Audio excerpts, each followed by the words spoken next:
इस वीडियो में हम देखेंगे कि फ़ोन पे अकाउंट हमें कैसे बनाना है। अभी इंटरफेस में कुछ चेंजेस आए हैं जिसमें कि आप लोग अब कैसे अपना जो अकाउंट है वो फ़ोन पे में जोड़ोगे। किस तरीके से आप सभी को अपना जो यूपीआई पिन है वो सेट करना है, क्योंकि आधार के ज़रिए भी अब अपना जो यूपीआई पिन है वो आप सेट कर सकते हो। इसी के साथ में फ़ोन पे एप्लीकेशन में जो आपको केवाईसी करने के लिए बोला जाता है, वो केवाईसी आपको कैसे करना है उसका भी कंप्लीट प्रोसेस बताने वाला हूँ। तो सबसे पहले तो आप सभी को मैंने वीडियो के डिस्क्रिप्शन में लिंक दिया है, जिस पे आप क्लिक करोगे तो आप सभी के सामने फ़ोन पे एप्लीकेशन को डाउनलोड करने का जो पेज है आ जाएगा। आप चाहो डायरेक्टली प्ले स्टोर पर जाकर के जो एप्लीकेशन है डाउनलोड कर सकते हो। इसको आपको अपने फ़ोन में इंस्टॉल कर लेना है। एप्लीकेशन को आप फर्स्ट टाइम आप ओपन करोगे तो कुछ इस तरीके का इंटरफेस आएगा, जहां पर आप सभी को सबसे पहले तो अपना जो मोबाइल नंबर है जो कि आप फ़ोन पे से जो लिंक करना चाहते हो, जो कि इंश्योर करना है कि आपके बैंक खाते से वही मोबाइल नंबर लिंक हो, यहाँ पर आपको फिल करना है। अब जैसे हमने प्रोसीड के ऑप्शन पे क्लिक किया है तो यहाँ पर आप देखोगे कि एक ओटीपी आएगा, जो कि सिम कार्ड इसी में अगर डला होगा तो ऑटोमेटिक ये वेरीफाई हो जाता है। देन आप सभी के सामने इस एप्लीकेशन को यूज़ करने के लिए कुछ इसकी जो परमिशन है उनको अलाउ करने के लिए बोला जाता है। तो आपको वन बाय वन सारी ही परमिशन को आपको अलाउ के ऑप्शन पे क्लिक कर देना है। तो अब आप देखोगे कि हम फोन पे एप्लीकेशन के डैशबोर्ड पर आ चुके हैं। अब फोन पे एप्लीकेशन के जरिए अगर आपको अपने बैंक खाते का बैलेंस चेक करना हो या फिर किसी को पैसे भेजना हो, चाहे क्यूआर कोड पर पेमेंट करना हो, ये सारी चीज़ें आपको यहाँ पर मिल जाती हैं। लेकिन यहाँ पर आप देखोगे कि अभी आपके इस फ़ोन पे एप्लीकेशन के साथ में जो आपका बैंक खाता है वो लिंक नहीं है, क्योंकि हमने अभी जस्ट एक नया अकाउंट क्रिएट किया है। तो यहाँ पर हमें क्या करना है, सबसे पहले तो अपना जो बैंक अकाउंट है वो यहाँ पर से लिंक करना होगा, तभी हम किसी को भी पैसे भेज सकेंगे। तो यहाँ पर हमें जो ऑप्शन दिया गया है ऐड बैंक अकाउंट का, इसी ऑप्शन पे क्लिक करना है। तो अब आप देखोगे कि यहाँ पर बैंक अकाउंट को लिंक करने के लिए हमारे सामने एक सिलेक्शन पेज आ चुका है, जहां पर सबसे पहले तो आप देखोगे कि बहुत सारे पॉपुलर जो बैंक हैं उनके आइकन यहाँ पर दिखाए गए। नीचे की तरफ आप पाओगे तो जितने भी अदर बैंक्स हैं वो भी यहाँ पर आपको देखने को मिल जाते हैं। लिस्ट काफी लंबी है, तो यहाँ पर आपको सर्च बार भी दी गई है। यहाँ पर आप डायरेक्टली किसी भी बैंक का जो नेम है टाइप करके अभी आप सर्च कर सकते हो। आपको अपने बैंक का जो नेम है वो सेलेक्ट करना है।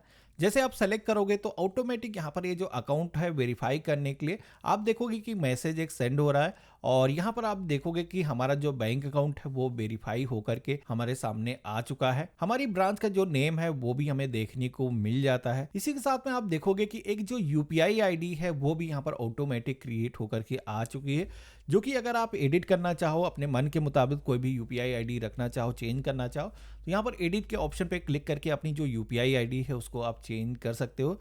बाकी मेरे केस में परफेक्ट है, मैं बाद में भी इसको चेंज कर सकता हूँ कभी भी। तो प्रोसीड टू ऐड के ऑप्शन पे हम क्लिक करेंगे। तो अब आप देखोगे कि हमने अपना जो बैंक अकाउंट है वो फोन पे एप्लीकेशन के अंदर ऐड कर लिया है। अब ऐड होने के बाद में इस अकाउंट के जरिए हम किसी को भी पैसे भेज सकते हैं, किसी से भी पैसे फोन पे एप्लीकेशन के जरिए हम रिसीव कर सकते हैं। अब यहाँ पर ये सारे काम करने के लिए आप सभी को एक यूपीआई पिन की ज़रूरत पड़ती है, जो कि आप देखोगे कि अगर आपने अपनी जो होम एप्लीकेशन है, जो कि बैंक की जो एप्लीकेशन होती है, उसके अंदर अगर आपने पहले से रजिस्टर किया होगा तो यहाँ पर आपको रिसेट पिन का जो ऑप्शन है वो दिखाई देगा। अगर आपने रजिस्टर नहीं किया होगा तो आपको सेट पिन का जो है ऑप्शन देखने को मिलेगा। अभी जो पिन है आपको ज़रूरत पड़ती है जब भी आप किसी को भी पैसे भेजते हो, तो इसको भी हमें साथी के साथ सेट कर लेना है। अब सेट करने के लिए जैसे हमने क्लिक किया है तो आप यहाँ पर देखोगे कि आज की डेट में आपको दो ऑप्शन मिल जाते हैं, जिसमें कि एक तो आप चाहो तो अपने आधार नंबर के जरिए ही अपना जो बैंक का यूपीआई पिन है वो सेट कर सकते हो। ये नया फीचर आया है, इससे पहले आपको नहीं मिलता था, पहले आपको डेबिट कार्ड के जरिए ही करना होता था। अभी होता यह था कि कई सारे बैंक में जब आप अकाउंट को ओपन कराते हो तो आपका जो डेबिट कार्ड है वो काफ़ी देर से आता है। तो यहाँ पर आप सभी लोग इमीडिएट अपना जो बैंक अकाउंट है वो यूज़ करना स्टार्ट कर सकते हो। तो चलिए यहाँ पर आधार वाला जो ऑप्शन है इसी को हम सेलेक्ट करते हैं यहाँ पर अपना पिन सेट करने के लिए। जैसे हमने सेलेक्ट किया है देन हमारे सामने जो अगला पेज आता है, जहाँ पर आप देखोगे कि अब हमें अपना जो आधार नंबर है वो फिल करने के लिए बोला जाता है।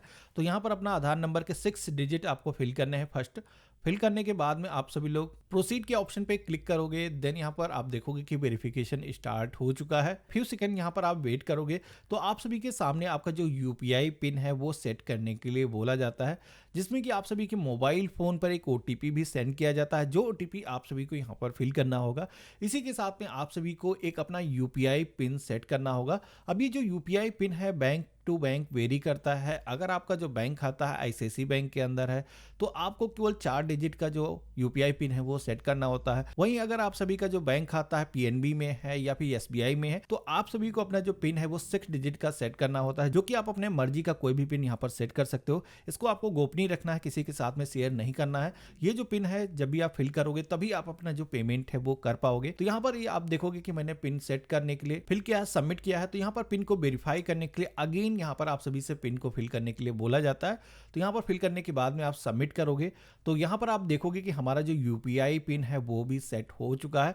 तो यहाँ पर हमारी जो यूपीआई आईडी है, पिन है, दोनों ही सेट हो चुके हैं। अब यहाँ पर आप देखोगे कि हमारा जो बैंक अकाउंट है वो अकाउंट के सेक्शन में देखने को मिल जाता है। अब यहाँ पर फोन पे एप्लीकेशन में केवल एक बैंक अकाउंट ही नहीं, आपके अगर मल्टीपल बैंक अकाउंट है तो इस एप्लीकेशन के अंदर वो सारे बैंक अकाउंट आप जोड़ सकते हो। और जब भी आप किसी को पेमेंट करना चाहो तो कोई भी अकाउंट आप सेलेक्ट करके उससे पेमेंट कर सकते हो, या फिर किसी से पेमेंट रिसीव करना है तो जो भी अकाउंट आप डिफॉल्ट तौर पर सेलेक्ट करोगे उसी के अंदर आप अपना जो पैसा है वो रिसीव कर पाओगे। अब यहाँ पर फोन पे जो एप्लीकेशन है इसके अंदर आप सभी को एक लिमिटेशन दी जाती है। अगर आपको उससे ज्यादा का ट्रांजेक्शन करना है तो आपको इसकी एक केवाईसी करने की जरूरत होगी। तो यहाँ पर केवाईसी करने के लिए आपको फोन पे जो वॉलेट दिखाया गया आइकन, इस पे आपको क्लिक करना है। देन आप सभी के सामने केवाईसी का जो पेज है वो आ जाता है, जहां पर आप देखोगे कि ये जो केवाईसी है करने के लिए कई सारे डॉक्यूमेंट दिखाए गए हैं, जिसमें कि आप अपना PAN card, driving licence, voter ID card या फिर पासपोर्ट या फिर नरेगा जॉब कार्ड, इनमें से कोई भी डॉक्यूमेंट दे सकते हो।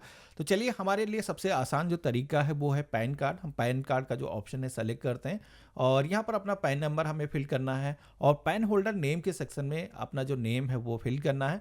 इसके बाद में आप सभी को यहाँ पर सबमिट के ऑप्शन पे क्लिक करना है। देन आप देखोगे कि फोन पे एप्लीकेशन की जो केवाईसी है वो हमने सक्सेसफुली कर ली है। इसी के साथ में आप देखोगे कि फोन पे एप्लीकेशन का एक जो वॉलेट है वो भी यहाँ पर हमारा क्रिएट हो चुका है। अब यहाँ पर ये जो वॉलेट है इसके जरिए आप चाहो तो अपना जो पेमेंट प्रोसेस है वो उसको और भी फास्ट कर सकते हो। यहाँ पर छोटे मोटे जो आपके पेमेंट होते हैं वो वॉलेट के जरिए कर सकते हो। वैसे हमें इसकी खास कोई जरूरत है नहीं, तो हम इसके बैक चले आते हैं। अब यहाँ पर आपको दिखाता हूँ कि ये जो अकाउंट हमने ऐड किया है इससे हम पेमेंट करके देखते हैं कि क्या हमारा जो पेमेंट है वो सक्सेसफुली होता है, हमारा जो अकाउंट है वो लिंकिंग में कोई इशू तो नहीं है। यहाँ पर आप किसी के बैंक अकाउंट पे पेमेंट कर सकते हो, किसी के भी फोन नंबर पर पेमेंट कर सकते हो जो फोन पे पर रजिस्टर्ड है।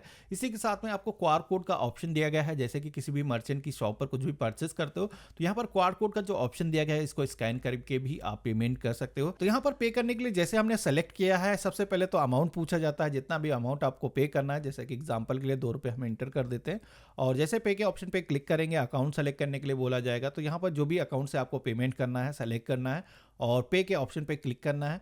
तो यहाँ पर आप सभी का जो यूपीआई पिन है जो कि अभी आपने सेट किया है वो आपको यूपीआई पिन यहाँ पर एंटर करना है, सबमिट करना है। देन आप देखोगे कि यहाँ पर आपका जो पेमेंट है वो सक्सेसफुली हो चुका है। यहाँ पर ये जो रिसिप्ट है इसको अपने पास में आप सुरक्षित करके रख सकते हो। अपने अकाउंट का जो बैलेंस है इस ऑप्शन पे क्लिक करके आप देख सकते हो। तो ये था पूरा प्रोसेस फोन पे के अंदर अकाउंट को बनाने का। इसके अलावा भी फोन पे एप्लीकेशन के अंदर कई सारे ऑप्शन आपको मिलते हैं, जिसमें कि आप चाहो तो इस एप्लीकेशन के जरिए अपना जो मोबाइल नंबर है वो रिचार्ज कर सकते हो, बिजली का जो बिल है पेमेंट कर सकते हो। इसी के साथ में फोन पे एप्लीकेशन के अंदर आपको लोन की भी फैसिलिटी मिल जाती है। यहाँ पर लोन का जो ऑप्शन दिखाया गया इस पर क्लिक करोगे तो यहाँ पर आपका जो सिविल स्कोर है वो भी इसके जरिए आप फ्री में ही चेक कर सकते हो और यहाँ पर जो भी आपके एग्जिस्टिंग लोन चल रहे होंगे वो भी आपको देखने को मिल जाते हैं। तो यहाँ पर आप ये भी चीज देख सकते हो, मॉनिटर कर सकते हो कि आपके पैन कार्ड पर कोई फेक लोन तो नहीं चल रहा, क्योंकि आज की डेट में लोन का एक स्कैम चल रहा है जिसके अंदर आप लोन नहीं भी लेते हो तब भी कई सारे लोगों के जो पैन नंबर है वो उनको यूज करके बैंक जो है लोन दे देते हैं। तो ऐसी चीजें आप भी यहाँ पर मॉनिटर कर सकते हो, अगर कुछ है तो रिपोर्ट कर सकते हो। तो इस तरीके से आप सभी लोग फोन पे अकाउंट को खुद से ही बना सकते हो। अब फोन पे के अलावा अगर आपको गूगल पे के अंदर अकाउंट बनाना है या फिर कोई अन्य वीडियो देखना है बैंकिंग सेक्टर का, तो कई सारे मैंने अन्य टॉपिक को भी कवर कर रखा है। वीडियो के डिस्क्रिप्शन में मैंने अन्य वीडियोस के जो लिंक है वो दे रखे हैं। बाकी आज का वीडियो आप सभी को कैसा लगा मुझे कमेंट बॉक्स में लिख करके जरूर बताना। चैनल पे अगर आप नए हो तो चैनल को भी सब्सक्राइब करके जरूर रखना और हम मिलते हैं ऐसे ही एक नए वीडियो में। तब तक के लिए गुड बाय, जय हिंद।